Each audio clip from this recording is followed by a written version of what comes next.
Ini ndiri mukadzi ane 32 years. Ndakaroorwa. Murume wangu ane 42 years. Tine vana vaviri, tiri muno muJoni tese.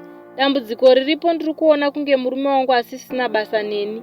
Naiveduwe zviri normal here kuti pega pega pataita bonde ndinotanga kumubata. Murume wangu anogona kupedza 2 months asina kana kutombondibata.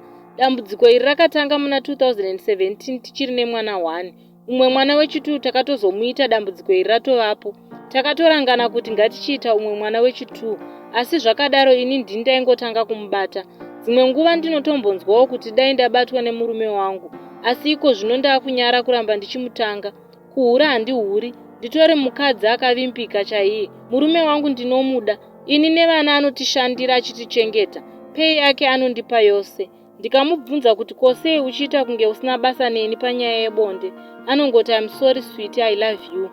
Last month ndaida kuenda kunoshanda, ndichiti ndimbomupa space, pamwe akambogara kure neni anoita hanya neni, akandirambidza kuenda. Iko zvino dambudziko racho ratonyanya, mumwe akutovata pasi umwe pamubhedha. Zviri normal here nhai vedu we? Ana baba vedu nana mai vedu vese vakashayika.